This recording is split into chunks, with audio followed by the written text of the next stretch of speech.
Yeah. uh-huh. Yeah. Shit. Grams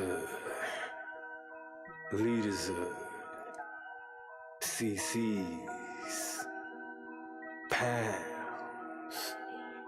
Close cash, close call, close encounter, close up, pounds of leaders of grams, get your dosed up, cut this up, post up, and get dosed up. Before you vote, they like to move and make the most of. Monday night at 8, I can't wait to set you straight. These opinions and debates, for them folk they can't relate. I got to elevate your mind through these signs of the time. Dishing out that medication for that death, dummy blind. And I ain't hard to find, you can catch me in no trenches. I do the groundwork and I ain't waiting on no sense. I be touching on them topics politicians fail to mention. And I don't vote for nobody that ain't got good intentions. I'm relentless for my people and I'm here to make a change. I got that true serum hooked directly to your vein. Hey, this is for my people, tune in, catch a close up, close up, close up, a close up, grams of it, tune in, liters of it, close up, pounds of it.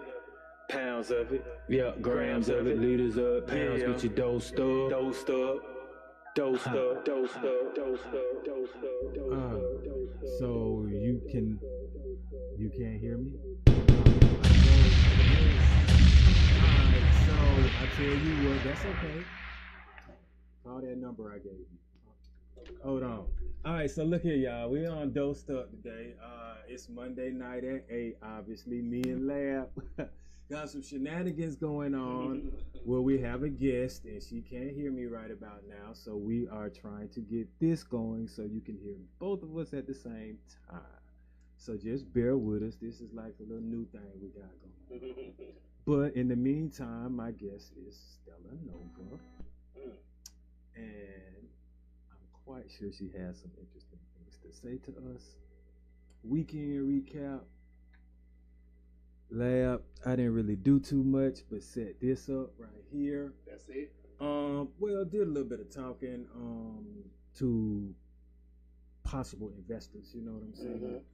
And just getting everybody on the right track and right frame of mind to what we got going on, getting ready to go into the new year for me. Oh, okay. That's what I'm trying to do, like get everything pretty much set up so that I don't have to start out, you know what I'm saying? It'll already be in play. Can you hear me now, Stella? Can she hear you now? I'm looking at her. Her face looks like, can you hear me? No, she can't. She still can't hear you? Well, I don't know what that's got to do with it. That ain't. It's not plugged into anything. You sure? No, your phone's not plugged into anything. If she called that phone, we'll be able to hear her. Okay, well, call that number for me. Oh, she can't hear me though. She looking at me though. Tell her to call the number. She can't hear me though. That number that I gave. She gonna be like, So look, I just put the number down on my paper and show it to her. Right. We'll just use a little bit of our brains, get a little Scooby-Doo going on. Right. 678. Yeah, and by the way, anybody else that might want to call me and chat or something like that, what the number is 678-740-9894. I'm trying to figure out what that hum is. I'm finna show her the number. I can't figure out the humming noise now. You can't? One of them sound like a fan. You think that's what it is? Something over there, yeah. That is over there. Oh, that's your mic not plugged in. Oh, sorry, it's not? So is this why? Can anybody hear me today? Oh, I can hear you. Oh. Yeah. All right. Can anyone hear me? Good. They can't hear you on your phone because your phone broke. Your phone broke. You sure about that? Unplug it. Unplug that. Unplug this. Now see if they can hear you. This ain't nothing but my charger. There might be. I don't know. Hey, well, you know what? I tell you what. How you know they can't hear me on my phone? She can't. Can anybody else ask anybody else that's tuned in? Can they hear you? Maybe I need to get her off. Or maybe. Or maybe you need to log out and log right back in. I'll try that. They say Slick say she can hear you on the YouTube. Damn, she can hear me on the YouTube because Slick don't be on Facebook. Yes, she do. But we go on a different Facebook. We on our Facebook. And she can still hear me. Yes. Oh, I think it's just her. Okay. Maybe I shouldn't be bringing people on. Maybe I should just tell her to just call the phone. Yeah, that's what I'm gonna do. All right. log her out, and then tell her to call the phone. 678-740-9894. You can call it any time and have a conversation. Bruh. On those stuff. It ain't just gotta be invited. You can do it randomly. Yeah. Anyway. Let's see if maybe she might catch that and call. Second option, hopefully she will. IG is good. Facebook is good. Yeah. YouTube is good. That's what Slick's saying. I mean, well, Well, anyway. Exactly. All right, there we go. All right, so they saying they can hear me on Facebook. What's up, Stella? My bad about that. It must just be something with our connection, but we got you on live, so we'll just do it. I can barely hear you, though. Well, I mean, that might be. Pull the phone close. What about now? Can you hear me now? Pull the phone closer. It's very fuzzy and very low. What about now? Nope. Okay, can you hear me? Because we can hear you good. I can hear you, but it's just very low. Okay, well, you're sounding great. As long as you can hear me and my listeners can hear me. You're sounding great. Yeah. As long as you can hear me and my listeners can hear me. Bro, that feedback. That's I see. Yeah. Okay. All right. So we just had our little weekend recap, and I think my viewers may be interested into who you are. So can you introduce yourself, if you don't mind? Stella. I'm sorry, what? Can you introduce yourself, if you don't mind, to the viewers? Yeah. I'm StellNova. What's up, everybody? Hey. Yeah. Okay, Stella. All right. Anything that you would like to tell us about yourself before, I get into maybe some questions and things like that? Well, it's just hard to hear you. So, like I said, I'm StellNova. I am a lot of things. I'm an author, a writer, a creative artist, an actor, a podcaster myself.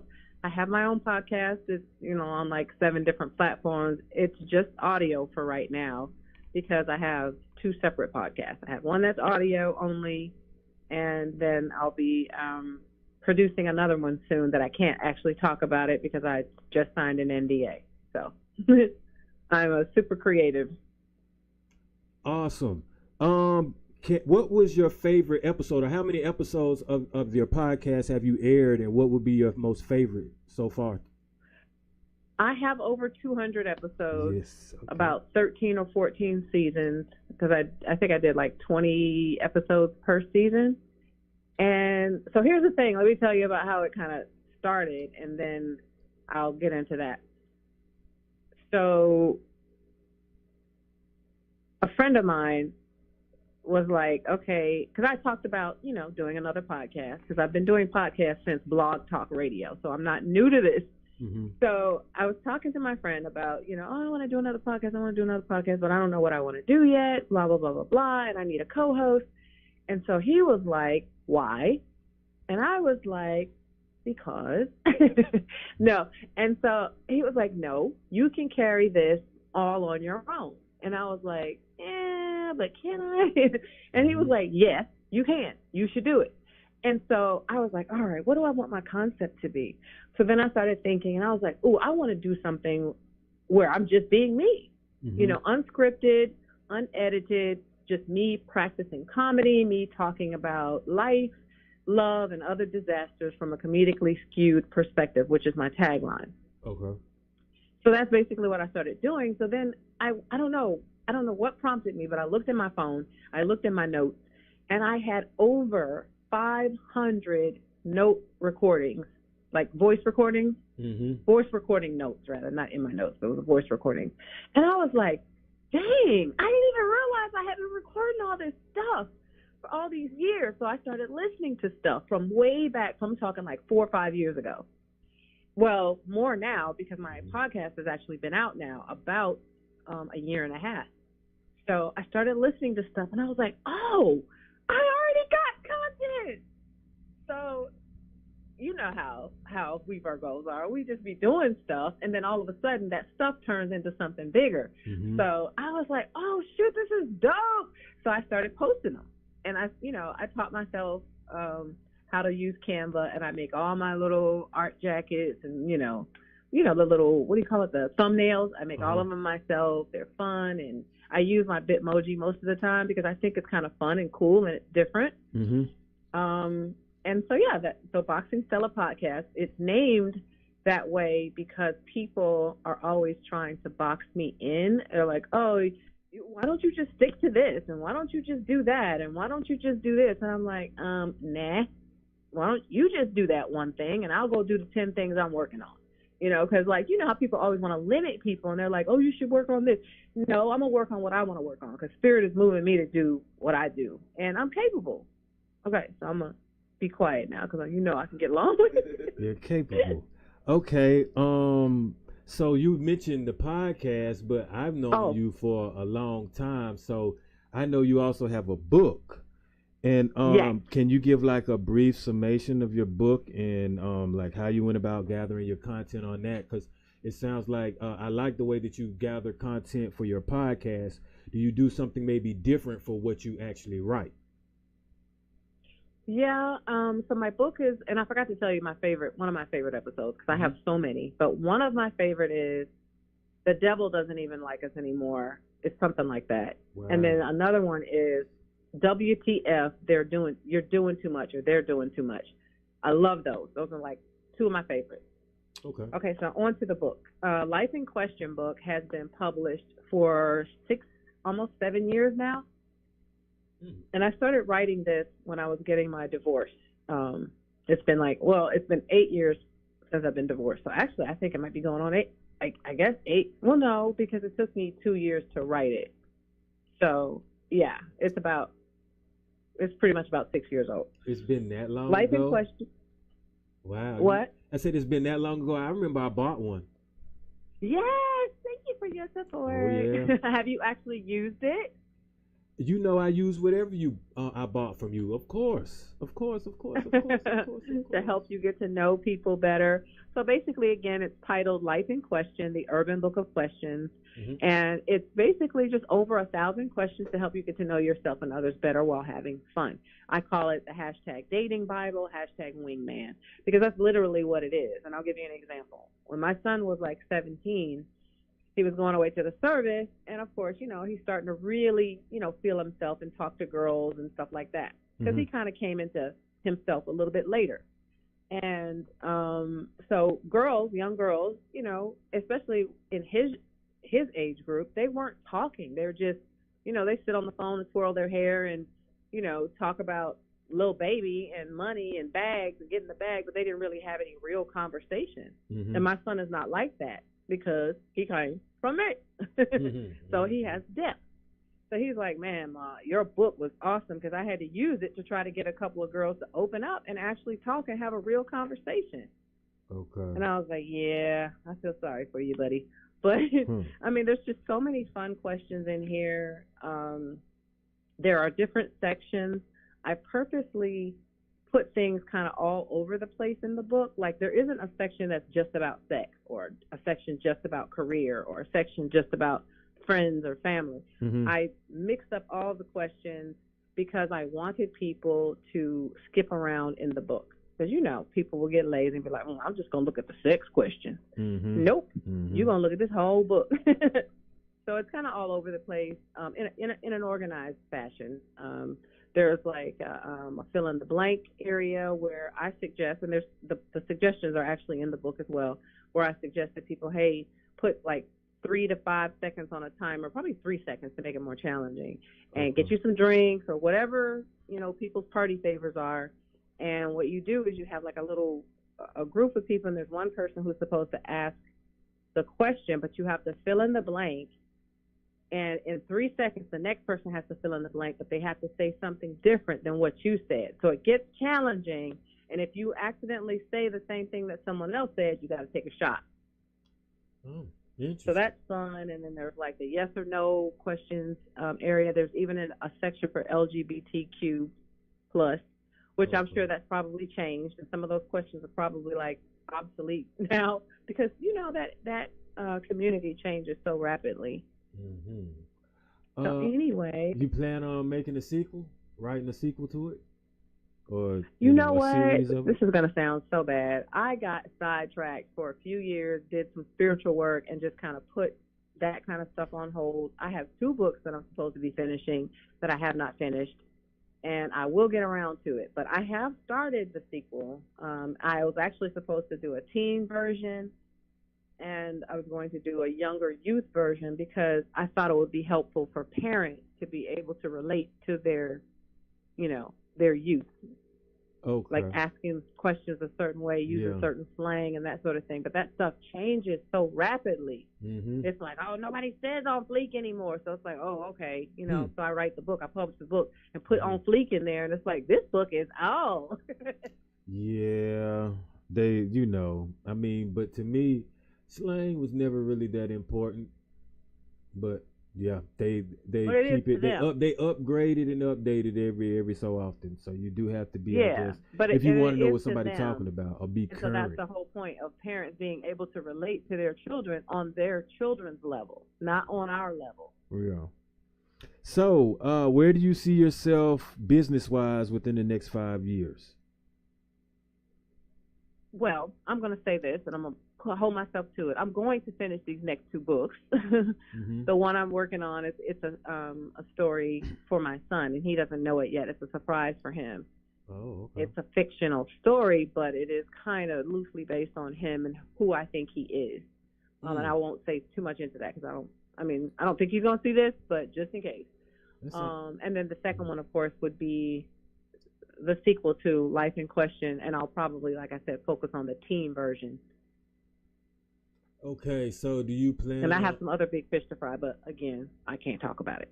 Oh yeah, this sounds like I'm about to ask you a question that you might be like, that's one of the things I can't talk about. But do you plan on making visuals to these things that you're talking about, like a skit or short story, short movie, a video? Filming what you're writing about at any point. Not necessarily. The next podcast that I'm working on, yes, that will be visual. That will be audio and visual. So that, yes, but the book, no. Now, on the other hand, the Young A, the YA book, Young A, the YA book, Young Adult, it's kind of the same thing. That, I would love to, it's the type of story that you could see in an animation. Oh, okay. Yeah. Animation. Kind of like Lord of the Rings, but on a very much smaller scale. Like, I'm not going that deep. It's just a very sweet, simple story, but it just kind of puts you in the mind of, oh, do you remember The Princess and the Frog? Yeah, I do. So kind of like that. It's very fantasy. There's lessons in it, that kind of thing. It's like a cute little story for my son about self-discovery. It's going to be dope, but I don't want to go too far into that, like I said, because it's a surprise for him. It's something I want to leave behind, because I didn't really think that there were a lot of books for young adult boys. I have since done some research, and there's quite a bit of it now, but there's always room, because a good story has to be told. Well, I mean, you're very talented and creative, so you're right. There's always time and there's always room and space for a story that you probably tell. From what I can see, you have new and innovative ways and things and methods of making it come across too. You're breaking up. Oh, my bad. And you also have a little bit of modeling in your background career too. So I think that plays a part in your creativity as well. But the last question that I wanted to ask you is what is your best trait, and how does it separate or differentiate you from others? I think my best trait is my resilience. They're kind of twofold, if I may. My resilience and my authenticity. Okay. Because to me, authenticity is like the highest form of loving yourself. Because you can't truly love yourself unless you are truly being yourself. You're absolutely right about that. I think self-confidence and self-awareness is definitely key and vital nowadays, for at least for my mental stronghold. I mean, because every day that I leave the house is always some kind of test. Even if you just see someone that's doing worse than you're doing, or in a situation that you might not be able to help, but you still are able to see this going on. A lot of that just brings me back to reality, and it just makes me thankful for the most simplistic things in life. So yep, you are right. Definitely loving yourself. Which is about to just start bringing me to the topic of tonight's discussion, which I appreciate you deciding to talk with me about. Thanks for having me on. I'm saying, like, to some of my listeners, like, it seems like nowadays we promote a lot of either money, sex, violence, or the negativity. It's like trending topics always seem to be someone else's problem or negativity. We continuously want to talk about crime or criminals and just, maybe strippers or just, famous people and what they have going on, as opposed to just being realistic in what we really want for ourselves. And it's some of the things that we don't want to happen to us, the people that we give, I guess, credit to and we look up to are doing these things to other people. So my topic and discussion today would be like, I have 5 things that if I could implement them into society, what would make it a little bit better for all cultures or all people. And I asked you to come up with 5 topics as well. And so my first thing that I would probably try to do to change society drastically or dramatically in a positive standpoint would be like, I think it would be imperative. I would have mostly everyone learn how to irrigate land or grow plants and vegetation and fruit for at least their region, like grow herbs and spices, learn how to catch and purify water. Also, like, understand the insects and animals in the region which are poisonous and which have maybe like medicinal properties that we can either barter, trade, sell, and you can eat your supply if you learn how to do some of these things, I would say naturally. I think that would be able to help a lot of people being able, like, just like I say, to grow some crops. Yeah, it makes a lot of sense. Mm-hmm. That would be good, and that's something I feel like should have been taught. Those, to me, are the classes that should have been taught when we were in high school, instead of some of the stuff that we had to endure. Yeah, I remember. My bad. Go ahead. If it wasn't Black history, the other history, I just felt like I don't want to know this because y'all lying anyway. Or, I mean, there were just times when you're like spending hours in art class, which, if you're not necessarily going to be using the color wheel, if you knew how to fish or something, or catch some water and purify it, wood tech. Yeah, wood tech was great. I remember that. They even had home economics class. We've talked about this before on my podcast, so it's good to see that, you know what I'm saying, you think kind of similar. What would be one of your first idea that you would implement? So, look, I went heavy.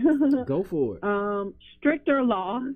Okay. For sex crimes of any kind. Mm-hmm. I feel like, because there's so much stuff that slips through the cracks to me when it comes to stuff like that. Mm-hmm. I know you said you don't really want to talk about too much crime stuff, but I mean, this is one of my 5 things I think should change in society. I really think that it would be beneficial for people who are sex offenders to have a bracelet, almost like a scarlet letter, a bracelet that's a certain color and it can't come off, to let people know what kind of thing this person was into. You understand? Like, pink might be, he's got that pink, he was a sex offender for kids.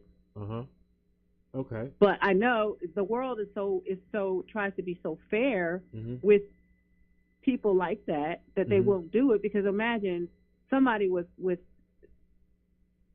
who has children, just like when they go to jail, like sex offenders end up getting, a lot of times they get beat up or killed when they're in jail. They probably wouldn't last on the street if we could recognize them for who they are, Well, I mean, technically, they don't necessarily last on the street as is unless they're being secretive with it. I will say a lot of people don't stand for that, but nowadays what is sad is when certain parents are involved because they're on drugs and then they neglect the child and things like that happen. Um, I would say with your idea of strict laws, that would probably maybe put some type of fear or apprehension into some people. It just Yeah, depends because on. imagine if you had Mhm. to walk around with that on your wrist. Well, they would have to have other measures, I'd say, let's say for the offenders that would unalive someone or the offenders that do like harsh, violent crimes, a Yeah. bracelet, like maybe, I don't know, eye for eye type thing, something similar to that. But, Well, it's just a color. It's just a colored bracelet where you can recognize who these people are, hmm and then you can steer clear of them. So you spoke to piggyback off of crime. That's actually my the second one that I would choose. But I said that I would probably dedicate a country or an island strictly for criminals. And on that island, it would be rehab facilities where they could have medication. They could actually learn trades on these islands. It would be psych facilities on these islands to differentiate what might be like psychotic behavior that could be from a deficiency as opposed to just criminal behavior. I would still on this particular island isolate the violent criminals from other type of criminals. And Shoot, why we got to be in the city and they got to be on a beautiful no, island that's the learning thing. all This that is stuff? nah. Hey, well, see, you separate them from society. They on a particular island. Did nobody necessarily say the island had ideal weather or anything like that? They in a facility and Yeah. they're taken away from society so that they can't affect us while they be rehabilitated. And on this particular I island, understand that. I was making a joke about how Oh. the fact that it's an island, And it's probably look, got beautiful water and pretty trees. me, the island of Dr. Moreau. Hey, but look, the funny thing too now about this island, it would be a step down facility, like where they would have to spend like a transitioning period where you're supposed to be coming back to regular civilization, which would be us. When that step down facility, you got to spend about 5 years there to prove, you know what I'm saying, that you aren't about more crime or that you have been rehabilitated. Something similar to that, because the way that I'm looking at things now, people get put in jail and they learn worse tactics than when they were in there. When they come out, they go right back in, do more damage. It's like, and they get contraband in there. They still can affect people from the inside on outside. So it's like, what do you really? What does anyone really learn? What's the purpose? Yeah. What's your second one? Actually, I kind of gelled 1 and 2 together, so I'll skip to number 3. Okay. Free stock for retirement. Free stock for retirement for people who make less than a certain amount. Because I feel like we just don't take care of our people enough. And then I'm not talking about black people. I just mean people, period. We don't take care of humans. Yeah. That's what this is about. It's like these people are left to die of their pains, and they don't get to get good health care. They don't get to, because they can't afford it after a certain point. It's like, it's so hard out here for so many people that they can't. What about the people who can't even take care of themselves right now from day to day? What are they going to do later? They have nothing. They have no choice, no nothing. That is just crazy to me. The world is just not fair. It's classism and racism, sexism, moneyism. It's like, share it so that there's less want for people to destroy things or steal things or hurt people to get what they don't have. Like, well, you know what I'm saying? I just feel like give them some stocks that accumulate money over time so that they have a little bit to take care of themselves when they're older. Honestly, I think it's so far gone now because we took the bait and switch. None of this stuff will ever happen. It's for I think the worst thing that people could have done is trade natural resources for money. Simple as that. Think about it. With no money, you can't buy anything to eat. But if you have land and you know how to grow something, you don't necessarily need. You can kind of do that without money. But once we put all our faith in money and we took all our skills of nature and all of this other things, innate skills of survival. Yeah, but they hoarded it and only gave it to certain people. That's that. Well, I mean, it's not even necessarily hoarding it. It's we bought into the system. If people don't buy into anything, now you have to do things forcefully and try something forcefully, and now everybody has an equal chance. You might have more money than me, but you might not be stronger than me. So what you then would have to do is try to buy more weapons or get more people against me. But once again, I would say there'd be more poor people than rich people. There are more people that don't own resources that do. So if the people that don't own the resources decide they want to get in on some resources, then you're gonna have a problem. But nobody want to do that. Everybody guess what they want to do? Go run and try to make more money. But how you gonna make more of something don't nobody print? And if they do make more money, then all they got to do is just decide is inflate taxes on it. Or, I mean, it's always a way they out there a chess move or two ahead on the board. So, I mean, but I get what you're saying. My third one would be fair wages, since we are playing this money game. And I'm like, our wages should reflect the effort and the work that we do, and that we accomplish. The price of living should not drain us of our wages. Print the money according to our needs and our spending habits. Create monthly allowance and stipends for all citizens. If we blow that monthly stipend along with what we working for, then maybe penalize us, or don't, we just gotta wait till next month. But I wouldn't say penalize us, because but that's too much to keep up with. At some point, I take responsibility for how I spend my money. You know what I'm saying? How I make it sometimes isn't always on me. Meaning, like, you can make overtime and they tax the hell out of you and not pay you what you're worth. You can be, you know what I'm saying? Work 12 hours and then they still give you a certain wage per hour.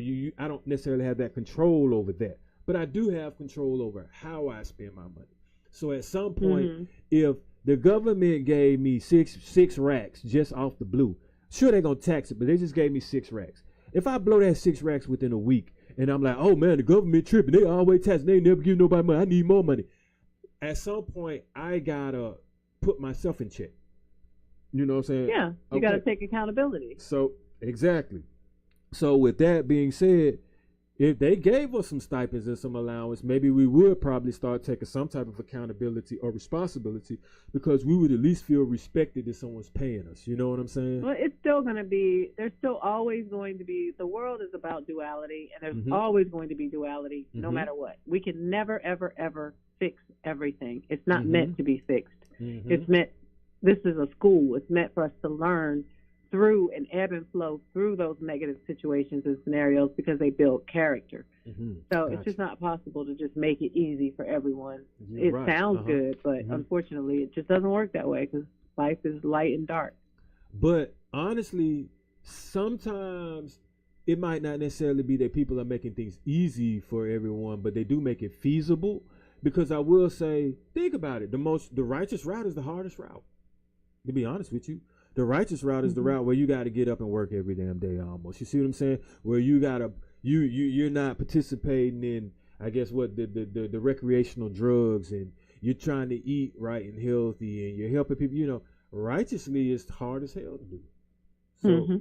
So with that being said, I think if we had, I guess I would say, righteous people that could implement some of these things we have going on, or if it was righteous people at the head of these corporations that have a stronghold on some of these resources, you would see a change. Just think about it, like if we own Tesla or we own Apple or something, and the way that we're talking right now with each other, what we possibly would be doing, we definitely would be, you know what I'm saying? We would have an impact and we could do some help. We wouldn't be creating a particular product that's going to take people's jobs and money. I know I would be doing that. What would be your fourth one? Because you said your third one. Yeah. And something you said kind of spilled into my number 4. I just said make it easier to farm on your own land, no matter where you live. Got you. Just everybody should be able to do that where they live. Period. In their own region, you know what I'm saying? Wherever they're at. You're absolutely right. I just think it sounds like I don't understand how people aren't necessarily worried or a little bit concerned that they don't have these skills, because to me it's almost like being naked in the wintertime, and you definitely don't know how to make a pelt or something like that. You see what I'm saying? Like, what do you do? Like, do you just depend on someone else to give you something? Can you go out there and chop a tree down or something and make some fire for yourself? Can you make an arrow? Can you do something? You know what I'm saying? What do you do to clothe yourself or to feed yourself? Yeah, you don't really see like Boy Scout and Girl Scout programs as much anymore that used to teach those kinds of things. So maybe it sounds like maybe that might be something of your calling. Maybe you should put together a program for youth where you teach some of these basic life skills and charge the parents per head, like, hey, $50 a kid, and you teach them, whatever. So these lists of things, because I took some things like that. I mean, my son knows that kind of stuff because he went to the military. Yeah. And I know some of the things that I taught him that I learned in high school. Like, of course, I mean, I'm an adult, so I knew it anyway. But like, I taught him. I used to do things with my son, like make the phone calls, and I would make him stay on the phone with me so that he could hear how to handle himself as a man. Like, you're going to have to learn how to make phone calls and ask questions and, create, start your phone service, find your own place, go buy a car. I taught him a lot of that stuff via FaceTime because, like I said, he left when he was 17. So, he understood. He knew a lot of stuff, and he had to help a lot of his friends that he met when he went to the military. He's like, Ma, I really didn't realize how much you taught me, about life skills and how much other kids just didn't know. Because I taught him how to take care of himself, inside, like how to eat right. My son is waking up in the morning and going to, the commissary and the food place, and he's getting fruits and potatoes and eggs like a breakfast. He said most of the kids, like a good 90% of them, they would just go grab a pizza and a soda or a candy bar, like they didn't know how to eat. They didn't know how to eat right. They didn't even have the wherewithal to want to treat themselves better. And I didn't teach my kids that. I taught my kids to love themselves. I'm like, you are a temple. You're basically like a demigod. You should be treating yourself, and I break it down to people like, look, especially men, when I'm talking to the fellas, I'm like, fellas, if you had a Lamborghini, would you go and put unleaded gas in it? And they look at me like, hell no. And I'm like, exactly. I'm a Lamborghini. So no, I'm not going to be putting trash in my body on a regular basis. Like, and I say that because I'm not perfect. I've had times where I just didn't have the money and I did what I had to do. And, a lot of people don't know this, but I actually spent 4.5 months homeless. So I didn't have a whole lot of money. I was trying to get things together. So, you know what I'm saying? How you treat yourself is how you see yourself. So, I mean, a lot of the times what I see kids making decisions for the parents, and I see parents wanting to pacify their kids with whatever it is, like, oh, if they point at cupcakes, things. That's what they're going to get. Now, they pacify them with things a lot of times. With me, I mean, just because it looked enticing and good to my daughter, I'm like, what you eat got consequences to it. So you want these sweets and you ain't going to have no teeth, then you're going to be scared to smile. Things like that. But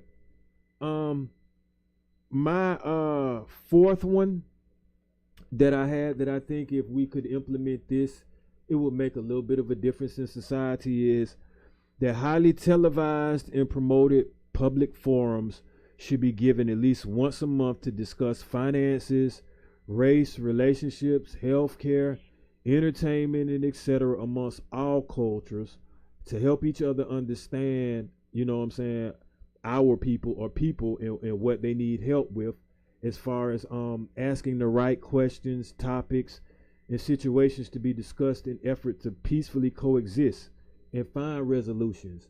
I'm not with this. People would be fighting.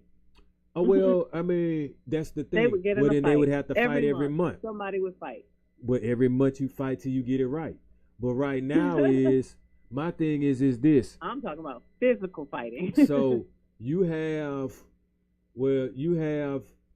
people that will hound you every day for a certain amount of weeks within every 4 years because it's election time to get you to cast a ballot. But where the hell are these people after the ballot is casted to see what you got going on in your community, to ask you questions so that you can ask them questions so that you can hold them accountable? I don't see that. I don't see no forums, no public things, maybe NATO or something like that, and that ain't highly publicized, and that's probably damn near to fan the flames of a impeding war or something. And by the way, war would be outlawed. That's another thing on my list, because ain't no way you can tell me that we can resolve a resolution by unaliving people. That's just played out, and it's about time that the adults finally realize this shit, man. Like, they claim law and order, but the military always got beef with some other country. So leading by example, our politicians and political leaders don't even lead by example. They beefing with each other every time. I mean, we don't really have the maturity in the world. Like, just because people are adults doesn't mean that they're mature. It doesn't mean that they have empathy. It doesn't mean that they have compassion. It doesn't mean that they're that they understand themselves, much less to care enough about other people. I mean, it takes a whole lot of balance to be a balanced person. And you got a bunch of people probably in office and in these positions who are not balanced at all. They're too much masculine energy. I'm just going to say that, mostly because I believe that there's more men in politics than women, and mostly men make these decisions. I call it war games, because it's like, oh, I don't play fair in the sandbox kind of fighting. It's like, it's childish to me. You won't give me what I want? Oh, okay, I'm going to take it. We're going to fight for it.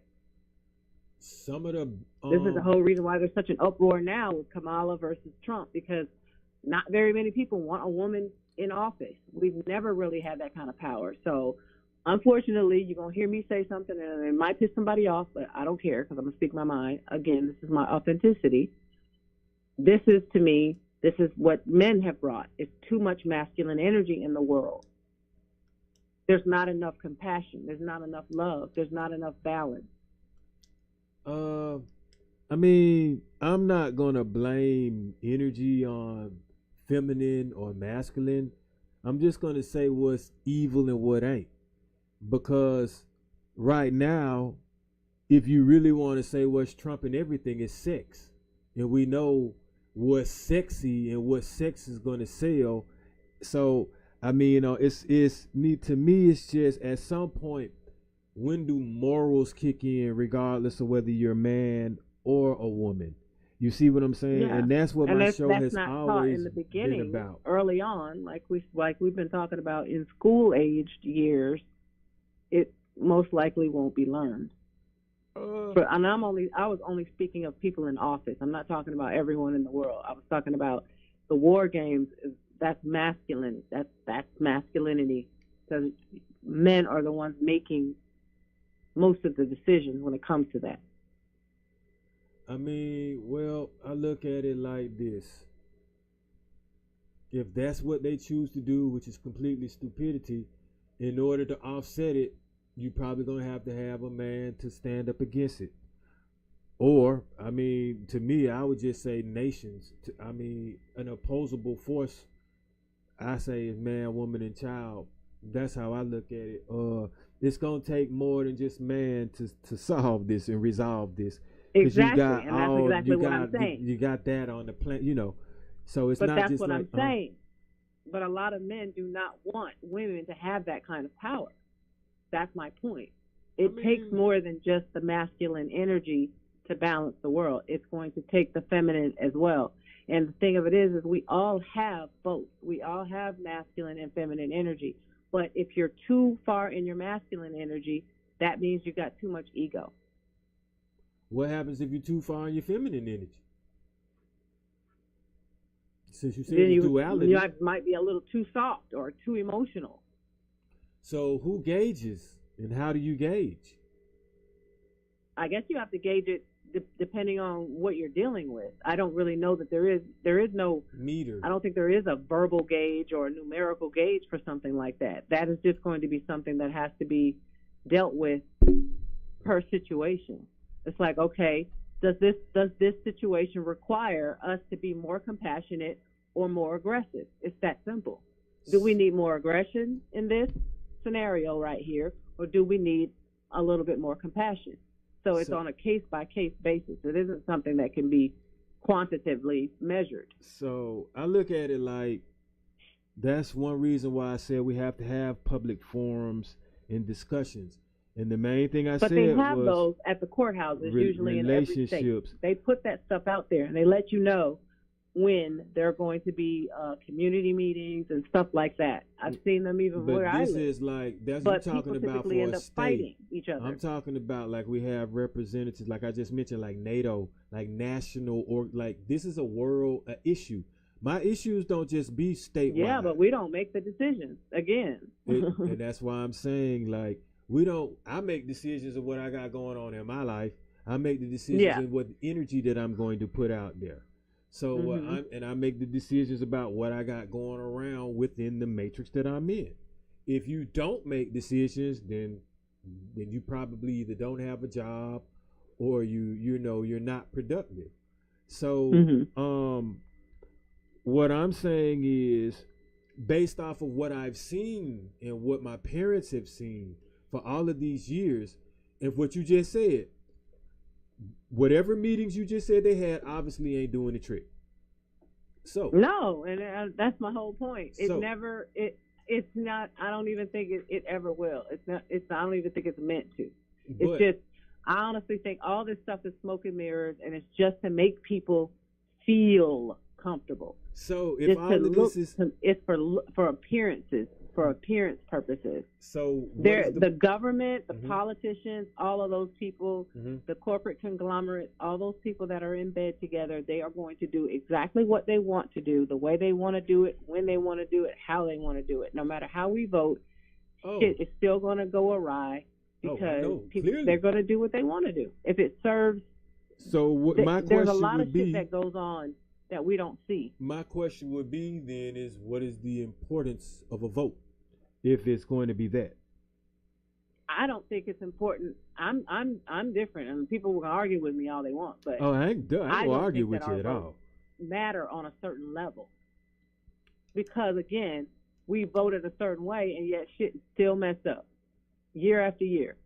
We keep voting, and nothing really changes. You got little changes here and there, little laws being changed and implemented, and la. To try to make people feel like they have a voice. It's smoke and mirrors. From all of the laws that I've seen changed, they represent poverty, but I just don't be saying nothing. And what I mean representing poverty is it might be a law, you can get this and this and this and this EBT or whatever, and this and this and this, but you got to be broke to get it. So I don't want to be broke to get assistance and help. I want to have money and you put more money in my pocket. Not, I'm destitute. See, that's what I'm saying. They don't have any intention. Huh? They don't have any intention of fixing I know things. they don't. So they make it so impossible for shit to be balanced for everyone. So, this is the fifth thing that I said I would do if I wanted to implement something into society to change it some. I said that I would charge extra and separately for explicit, obscene, violent, and or dangerous content for entertainment purposes, if not censored or eliminated, and that's including the news. But basically, you're going to pay for your guilty pleasure or illicit content that would how can I say, influence negatively society. Like right now, you might say we paying for it like on Netflix and stuff like that, but that's just the norm. Imagine if you had to pay like $400 or $500 a month to see violence the way that we watching it now. Like you just want to go watch a Carlito's Way movie or some kind of Narcos, and you got to get charged, taxed $400 to watch that thing. I don't think a lot of people would be tuning in. No. But you can get positive all day for free. Mm-hmm. So I think, making things, make the hard stuff, the negative stuff difficult for us.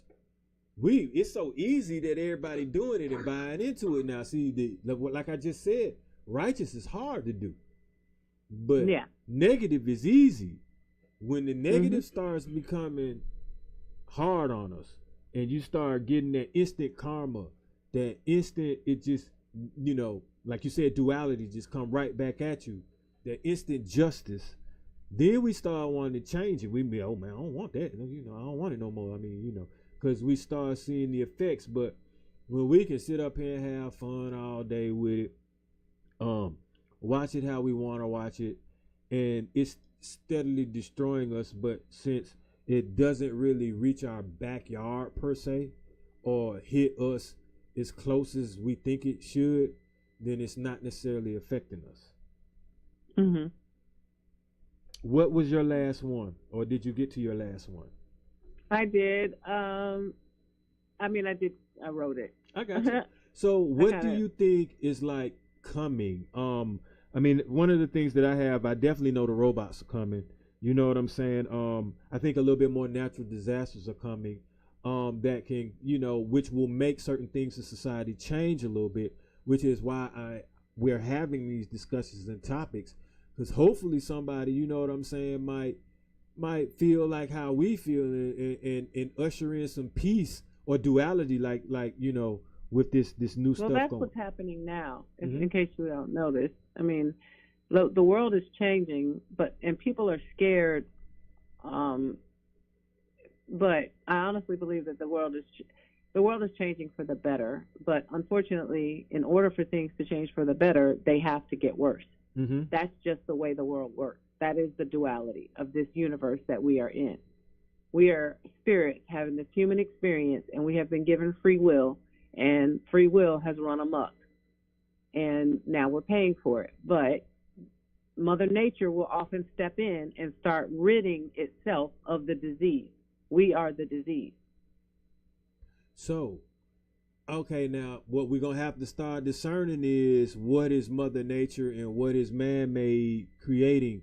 Like how sometimes everybody got a name for a particular hurricane or something, maybe because somebody made it.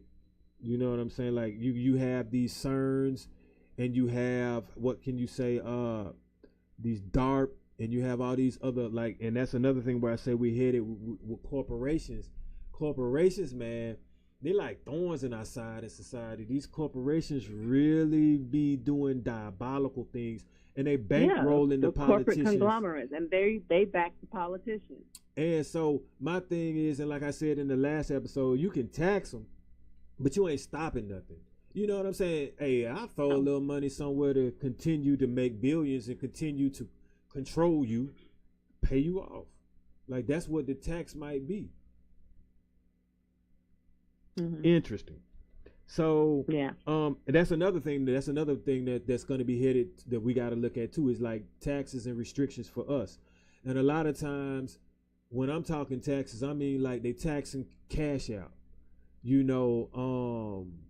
So PayPal. You have to report that. Exactly. Now you got to start reporting these things, which affects us, affects the amount of income. It's going to affect the bracket that you're going to be in. Mm-hmm. Or you just have to get clever with it. Of course. And you have to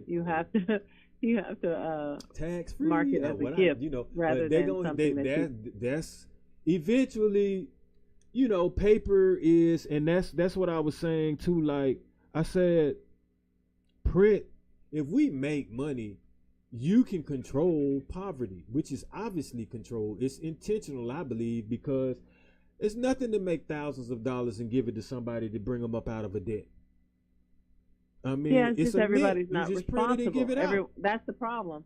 We have to go. That's why I said we need to really go further back because it needs to start from somewhere else before they even get to the part of earning money. If we have not taught people how to be responsible, like you said, those classes, those certain classes that are going to make people more balanced human beings in the universe, then all the money in the world isn't going to help a stupid person do anything more than be stupid. But look, Stella, you know, with extra money to be stupid with. how you're mentioning, like, basically kind of like it's pretty much the upbringing. Well, it's like the heads of these corporations, these rich folks, their upbringing, they're brought up and bred to do what they're doing now. They be taking certain courses and they have access to schools and knowledge. You see what I'm saying? That we may not necessarily be able to just easily get to. And they implement these things. You know, you'd be surprised at how they will go to the left, because like we're talking about duality. So they do things spiritually, but it ain't the right way. You know, a lot of times, like I say, to keep these resources and to keep control, they may tap into higher powers. They do tap into nature. They do tap into something that's natural. But that doesn't mean that it's positive when they do that. So that's a stronghold. Like, I mean, I'm always one for like the challenge with that. Like, I've always thought like I want to think like them to defeat that, not think like them to join them, or to like mirror them, put a mirror to their face so that they can understand and see like, man, you really not slick. We see the mind games. We see the propaganda. We see the testing that you're doing on people. We see what you're putting in people's food. That's why I push for agriculture now. We got to start growing things because, hey, they can even spray fruit. Like, when you think you got something because it's coming from the earth, but they done already use these chemtrails that's coming down on it, or refuse to wash it a certain amount of times before they circulate it. You got E. coli that affects our vegetation. That was on some onions, according to, you know what I'm saying, what the survey was saying. So that's what I don't want. I don't want to be boxed in when you try to do it naturally. And you have no options. Like once again, you grow something that is a form of, how can I say, commerce. You could trade an apple for some money. You could trade it for some clothing if you got enough of them. You know, somebody want it, you know. You get the seeds too, though. See, it ain't just the apple. You got them seeds. Store some seeds away and then plant a tree now. Now you might be able to cut one of them down and use some as some bark or something at that point if you really have to. But that's how you recycle, and that's how you use agriculture. Yeah. These the kind of things, like I say, you said that maybe I should have like a school with all of that. If I had the finances and the investors, I would start certain things like this. I wouldn't necessarily try to publicize it as much or give coordinates and locations, because this the kind of stuff, this type of knowledge I want, you know, people try to shut it down. Yeah. That's why, I mean, you do it privately, and you go to parents, and you solicit the parents directly, and you teach the class privately, like at a school or a library or a community center or something, and charge a nominal fee, or you create a 501c and do the classes and give them for free. I'm more of an each one teach one. You know, I think a lot of the times knowledge has to be given away or shared, because too many people are putting prices on things nowadays, and people can't afford everything. Like, damn, man. I mean, we literally paying for all these particular apps to be entertained. I mean, and is the entertainment even really teaching us anything, first of all? But I'd rather than compete with all of that, I'm like, here, man, you can have it. Just give it to someone else. And so that's the thing in life. Everything starts with you. It's like, you know, that's one of the reasons why I wrote my book, is because that's where my start was. My start was, okay, the only thing I can fix truly is myself. Mm-hmm. So when you fix yourself, and you also help heal the collective because you are healed. Mm-hmm. And when you're healed and you're a leader, healed, and you're leading as a healed person and you're creating things as a healed person, you help heal others. Mm-hmm. It becomes which is what I've done with my podcast, which is what my book has done. In its own way, it has helped so many people because I've had them come and tell me, girl, I listened to such and such and it really opened my eyes. I broke up with that person. Or my book has actually broken people up. So I won't say the book broke people up, but the truth broke them up. But it came through the book. And it also brought some people together. Mm-hmm. And I've taught people so many ways on how to heal themselves. And I'm letting people know, look, it's perspective. Your perspective is your reality. You got to change your perspective. You have to change your mindset. Mm-hmm. Because if you think about everything as a loss, you're going to continue sink into this low place. Yeah. If you have to look at things as rejection is protection. So I don't even believe in that word anymore. Like I tell people, I don't believe in rejection. And they look at me like I'm crazy. And they're like, what do you mean? I don't believe in rejection because there isn't any. Mm-hmm. There is no rejection. It's a no is just, okay, it's no for this person. There's 6 billion plus people out here. So no, maybe it's not that person, but you don't know what that was saving you from. You know what I'm saying? No, you didn't get this job. No, you didn't get that shoe you wanted. No, you didn't get this. It's not rejection. It's just not right now. Whatever. It's just how you look at it. It's how we look at things that changes it. And the only thing you can truly, truly change first is yourself. And if we're not going to contribute anything to society to help it, So a lot of what I've learned, I kind of access it from nature and just what feels right. Like I had to understand that everybody not just born with a common sense latch that you can flip on and off, because I guess their conscience isn't as in tune as a lot of some of the people that I deal with and talk to. Right, as and a that's matter why of we fact, have to teach them. My enlightened beings are actually listening to this conversation. We got Johanse and Alicia, and you're on with me, Stella, and you actually you are 3 of some of the most important people that I talk to from time to time. And it's just that what I've been learning is when you have a certain amount of confidence and control amongst yourself as far as your temperament and knowing of who you are, you sit back and you just you alleviate a lot of stress by just letting things happen. It's almost like we have some people out there that really think they can almost put their hands out and stop the earth from rotating if they got mad enough, because everything's supposed to revolve around them. And so they never take the time out to look at, this person has to go through something as well. Or what I'm doing affects this person, regardless if they want it to affect them or not. It's a ripple effect. It's just nature. Yeah. We all affect the collective. Exactly. And we're all here together. It may not affect people, from a micro perspective, but it affects everything in a macro kind of way. It's like you said, it's a ripple effect, and it's going to come back around. But it's all great, like I said, to talk about things. But I like to, I definitely.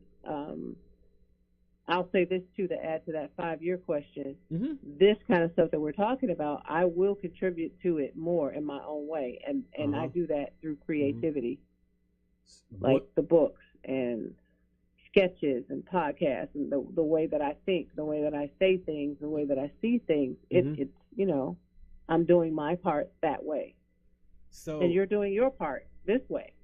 And I see a lot more people like aligning, like. That's the thing, like this duality thing that we're talking about. At some point, you have beings that are going to pick a side. Like, yeah, but here's the thing. Guess what? This wouldn't be happening if it weren't for the darkness. Clearly, that's what I'm trying to say to people in general. You can't have one without the other. So it's just go through it, because you're going to have the only way to seek the light is because you were in the dark. The only way to seek goodness is because you felt bad. The only way, you see what I'm saying? So it's like they're people, on the same spectrum. It's almost like we living in another testament of a New Age Bible or something. You see what I'm saying?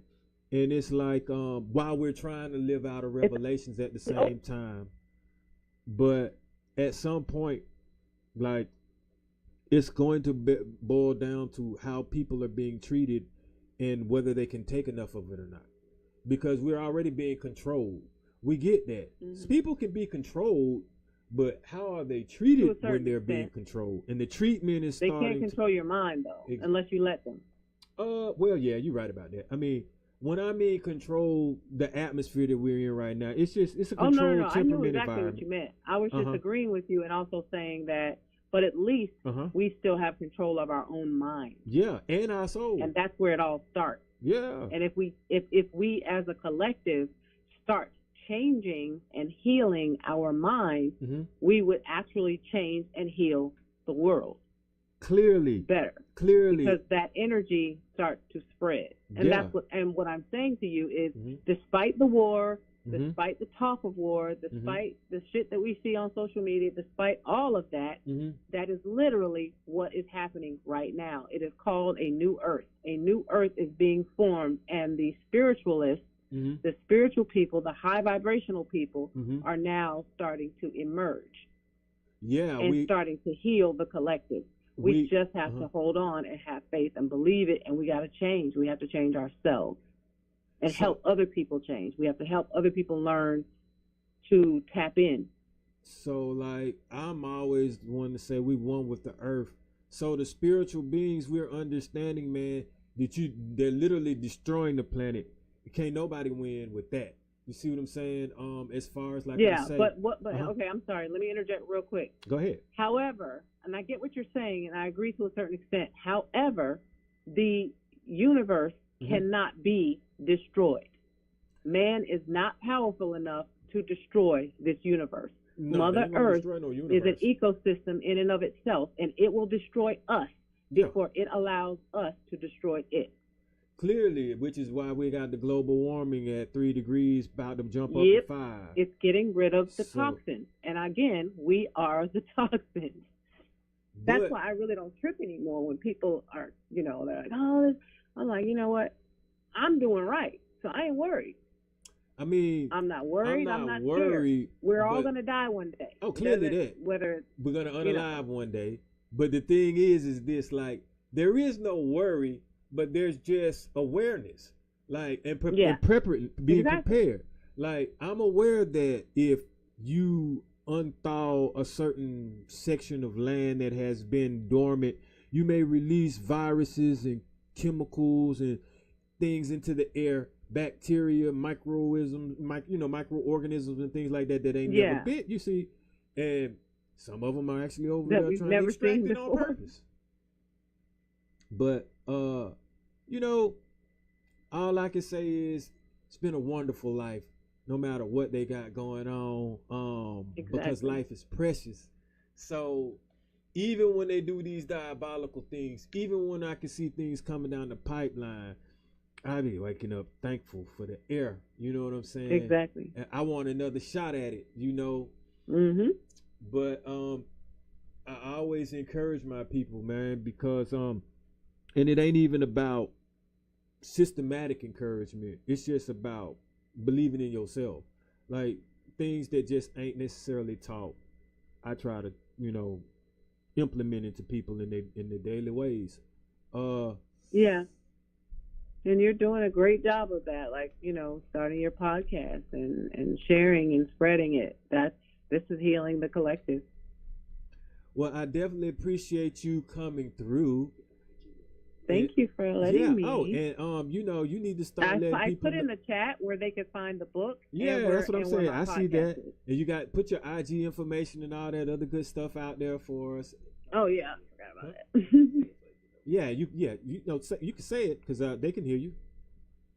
Okay, just at Boxing Stella Podcast on TikTok and Instagram.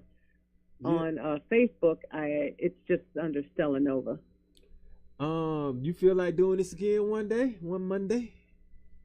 Sure. So, okay, cool. I just hope we can get the video together. I would really like to do it. Yeah. We'll work on that. You know what I'm saying? Definitely. It would have been nice to just have a little you bit on more of a and then you might have to personal, come in person, live. You know that yeah. too.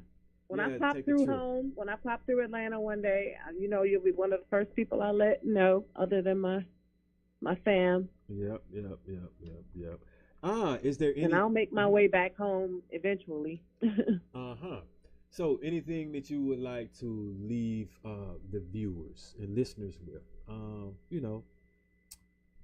With the people's little bit of advice or anything that you would like to say to them? Yeah.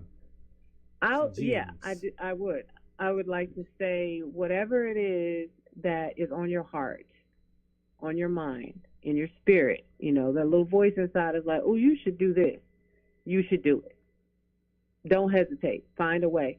Get on your computer. If you don't have a computer, go to the library. If you can't get to the library, I don't know, rent one or rent to own one until you can own it yourself. Like, just find a way, because to me, there's no excuses now. There's too much information out there. Mm-hmm. We live in an information society. There, everything you can find, everything you ever wanted on that freaking laptop, and just change your perspective. Like, rather than complain about social media and what's wrong with it, look at what's right with it. Lean more towards the positive, because social media has done a lot of good as well. It has brought to light a lot of the injustices that we didn't know existed, or we knew that they existed, but we just couldn't see them. We couldn't touch them. We couldn't hear them. We couldn't, you know what I'm saying? Now we can actually get to stuff. We can get to people. We can see that they're lying about this country. We can see this stuff now. That's a good thing. Yes, there's fights on there, but there's also love. There's also a Black Love Collective on there. There's also a Black Father Collective. There's also a White and Black People Collective. There's also so many different collectives of beautiful things happening on there. Lean more toward the positive and just change your perspective. So just like we were talking about duality, I'm glad you brought that up, because when we do things like this is another option. Like, somebody could be either looking at Monday Night Football, somebody could be looking at a trial, somebody could be looking at drill rap music videos right now. But yet, they could be looking at us. Individual movies. Or they could be looking at us. You see what I'm saying?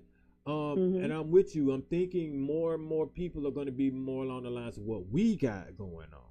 They're looking for content that's actually positive.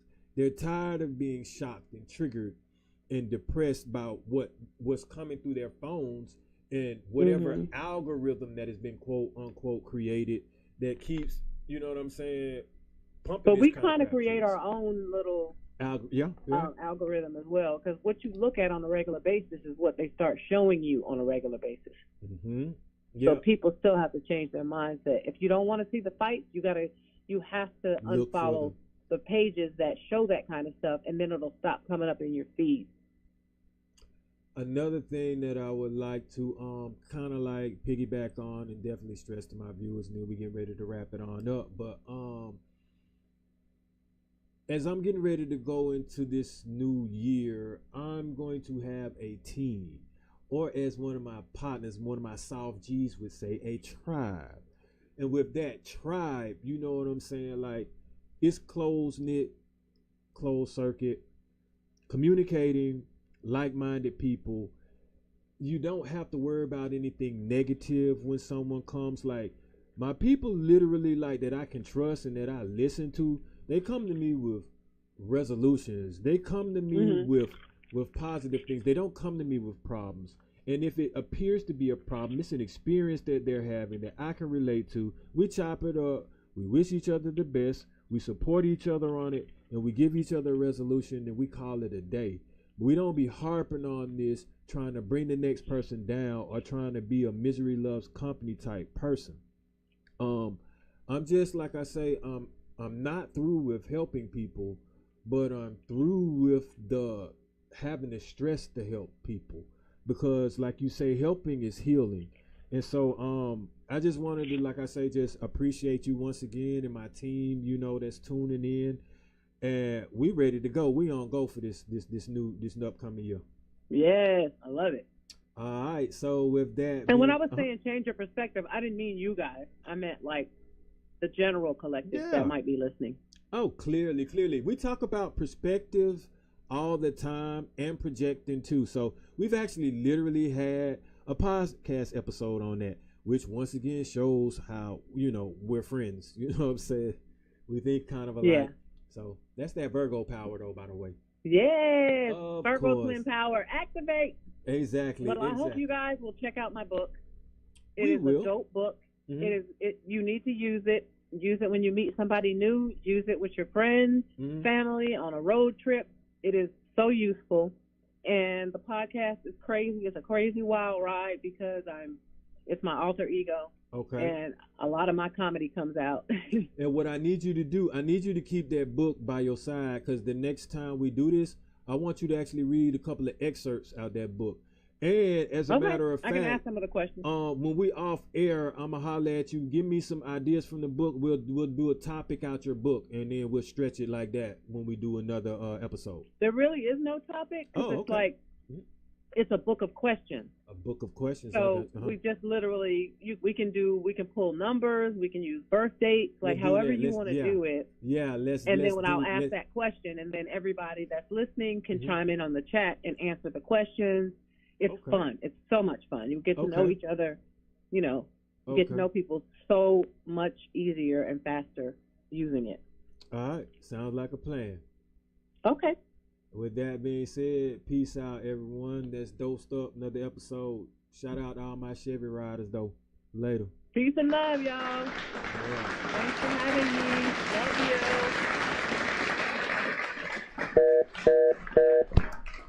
Yeah.